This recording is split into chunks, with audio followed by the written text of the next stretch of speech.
So ayan guys, ganito ang ginagawa namin para sa pag-reformat, no. Click natin yung SD card, delete all partitions. Then yes mo lang yan. Yan. Then apply. Then yes. Yan. Pag okay na, nawala na yung partition, then saka natin i-click ulit yun and then create. Then okay lang para mag-auto yung letter na lang. Then apply. Then, okay, para mabasa naman ng Balena Etcher. Yan, pag okay na, ayan, pupunta na tayo sa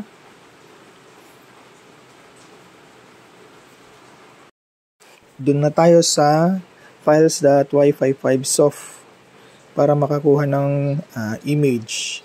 So, ang ginamit namin dito is yung beta test na 5.81.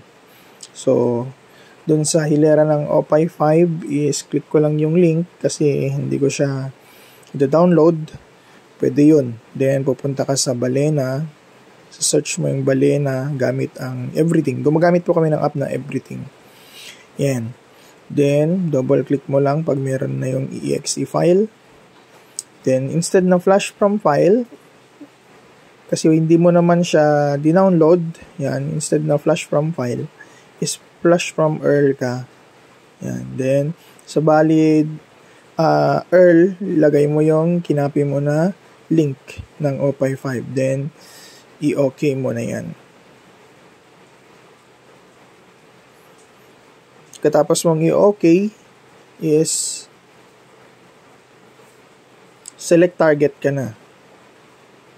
Yan. So, click mo lang yung yung NVMe, then select, then pwede mo na siyang i-flash. Yan, malaki kasi kaya yes, I'm sure mo lang. So yun ang prompt niya kapag masyadong malaki yung yung drive mo. Then ang gagawin niya diyan is i-download niya temporarily yung yung file and then i-flash niya sa sa NVMe mo. Ganun lang po mag-flash ng NVMe. Sa NVMe kasi na M.2, kasama yung mga SSD na SATA din lang ang port is, ayan po, pare-parehas po sila ng Pwede rin namang unang i-download muna yung file para mas mabilis. Pag ganyan kasi, pag mabagal yung internet connection mo, is mabagal din yung niya, pag-download niya. So, ito po yung kailangan sa pag-flash ng ng M.2 na mga NVMe or mga SATA na na SSDs. Ngayon, kung na-download mo naman yung file, so flash from file mo na lang, meron kang offline copy. Tapos hanapin mo lang yung na-download mo and then click, then open. Then select target ka. Yan. So, hindi na mabasa yung yung ng Balena yung ating drive kasi kanina na siya. Ayan. Okay, so ayan, lumabas na ulit. Then select, then flash. So, mabilis. Then yes, I'm sure.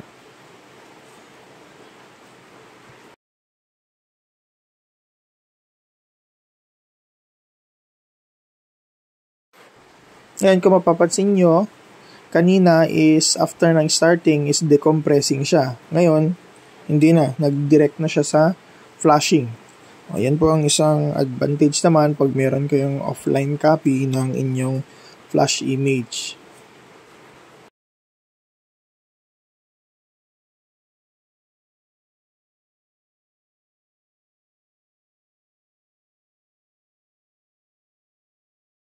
Dito naman po sa kanyang flashing, kung mapapansin nyo, kapag mabilis po yung kanyang read and write, napakabilis po ng kanyang flashing. Ibig sabihin, good quality po yung nabili ninyong unit ng NVMe or SD card. Turo din po yan si SD card. Pag mabagal po yan, expect nyo po may mga card errors kayo, mga hindi ma-activate na na devices, mga ganon, kung ano-ano pa na mga problema, mabagal ang portal, etc. And then, ito yung last part na niya, validating. Kailangan nyo pong tapusin yan para makita nyo kung success yung pag-flash ninyo ng image. Yes, hindi natin yan ini-skip guys. Naantay naming matapos yan. Kasi isa rin yan sa way mo para ma-check kung maganda yung quality ng nabili mong SD card or SSD.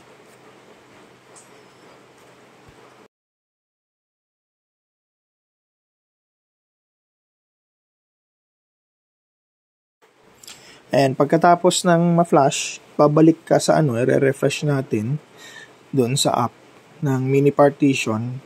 Yan, re-refresh natin. Makikita nyo, yung isang drive lang kanina is na partition na siya into 5. Pagka after mo ma-flash. Then, saka mo siya i-eject. Yan, dapat mo siyang i-eject para hindi makurap. So, pag nagaganyan siya, is okay mo lang siya, pero i-quit mo yung mga programs na gumagamit sa drive mo para safe mo siyang ma-eject. Yan, then ulitin mo lang. Yun, so pwede na. Ganun lang. So, wag mo siyang pilitin na tanggalin para hindi tayo magka-problema in the future ng makurap yung files, etc. So, ganun po ang gawin natin. Safely eject. Dito naman, dako naman tayo sa SD card naman. So, pag nahanap mo na yung SD card mo, same process, delete partition, then yes, then apply, then yes. Pag na-delete na ang partition, okay mo ulit, then click mo yung disk o yung drive mo, and then mag-create ka para mabasa siya ng bali na etcher. Then yes ulit, apply yes, and then pag okay na, pwede mo na siyang i-access. Yan. So, bakit natin dinidilete yung partition, guys? Kasi para hindi siya pag nag-flash ka ulit, nag-reflash ka, hindi po mapatong yung flash mo. Yung iba kasi nagpa-flash sila nang hindi na re-reformat yung drive nila is nagtataka sila bakit hindi daw nagbago. So hindi siya magbabago kasi hindi naman natanggal yung mga partition niya. Dati na siyang may laman. Kaya kailangan pong i-reformat para po mawala yung mga laman muna bago lagyan ulit. Yan. So same pa rin ang ginamit naming dito. Pero gagamit kami ng ibang image naman. So, ito is pang PC. Okay, non-legacy na PC. So, lang siya guys SD card siya pero nakakabit kasi sa may tawag dito? Hindi pala siya SD card.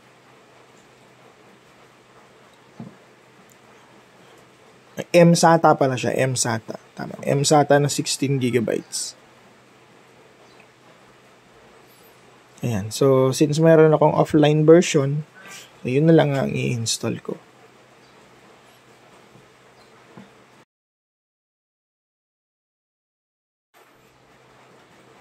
Ayan. So para maiba naman tayo guys is i-download ko itong file para makita nyo din yung process ng pag-download lalo na sa mga beginners pa lang dito sa system. So, ayan. So, pagka-click mo ng link, pwede mo siyang i-download. Ayan. But I think parehas siya. So, parehas na pala. So, pwede na palang i-flash yun. Na-download na pala yun. Ayan, hanapin ko lang. Ayan, ito. Parehas na pala siya dito. Yan na pala yun. Wala kasi siyang nakalagay na na file versions. Yan. So pwede rin image URL ulit ang gamitin. Kung gusto niyo image URL. Yun lang. So nagka-error, so okay, balik tayo sa offline version. So offline version na lang. Download ko na lang 'to para makita niyo. Mabilis lang siyang i-download. Yan, kita nyo naman magaan lang yung system kasi Wala pa siyang 100 megabytes. Dito po sa aming video is may kabagalan yung aming internet connection kasi SIM-based lang po ito, hindi po ito fiber. Kaya medyo mabagal yung ating pag-download kasi may gumagamit din ng ating ISP na iba aside from sa atin, kaya ganyan siya. Pero manageable naman kahit pa paano. Mabilis lang pa rin antayin kasi maliit lang naman yung file na dina-download natin.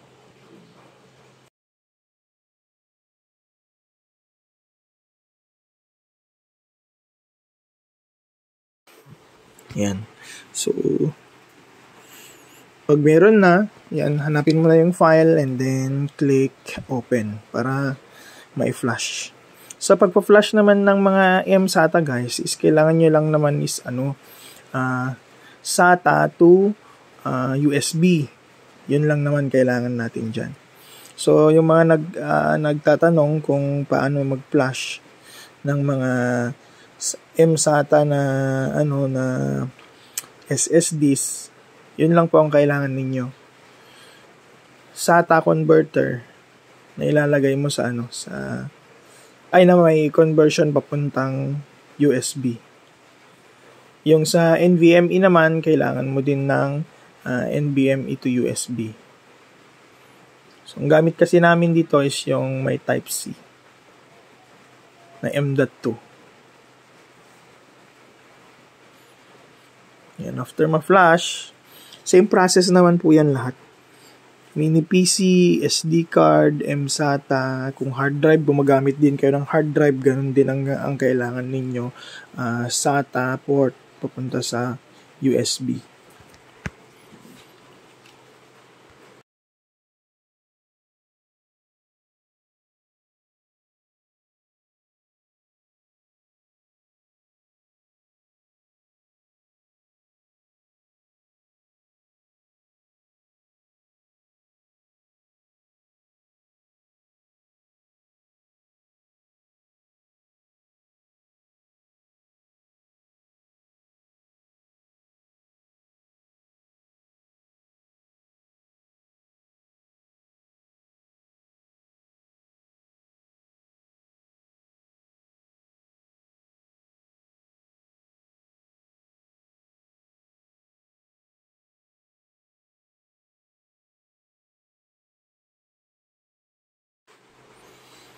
Ayan, then i-refresh natin ulit dito sa mini partition tool.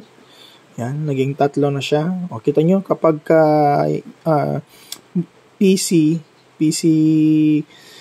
hardware, kita nyo is yung partition is 3 lang. Yung kanina na una is, I think, 4 or 5 doon sa OPI 5. Yan. So, okay na. Pwede na i-eject ulit.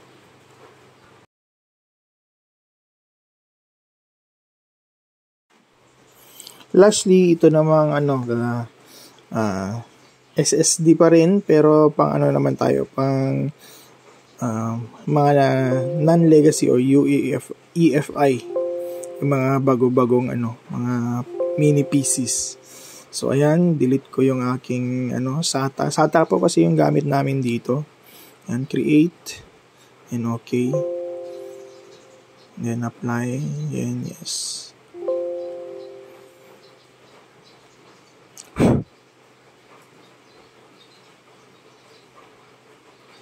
Yan. Then Balena, tama ba SATA? SATA ba yung ginamit dito?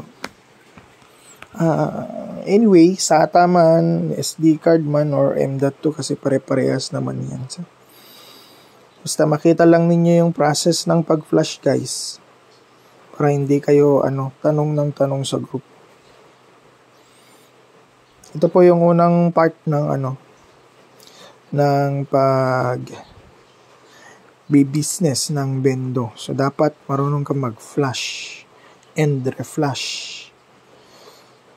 So, pwedeng ganun pa rin, pwedeng image URL or pwedeng offline na file ang gamitin mo. Yan. So, pinapakita lang natin na pwedeng gamitin both.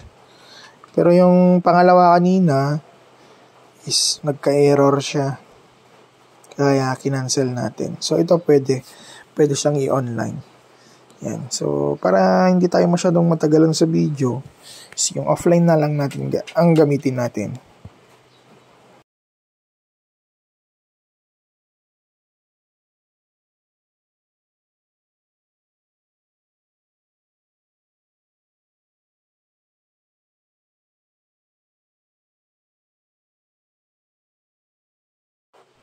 Yan. So, EFI yan guys ha. EFI. Yung mga bago-bagong mini PC. Yan.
Nauna kasi yung video bago yung audio, kaya ganyan.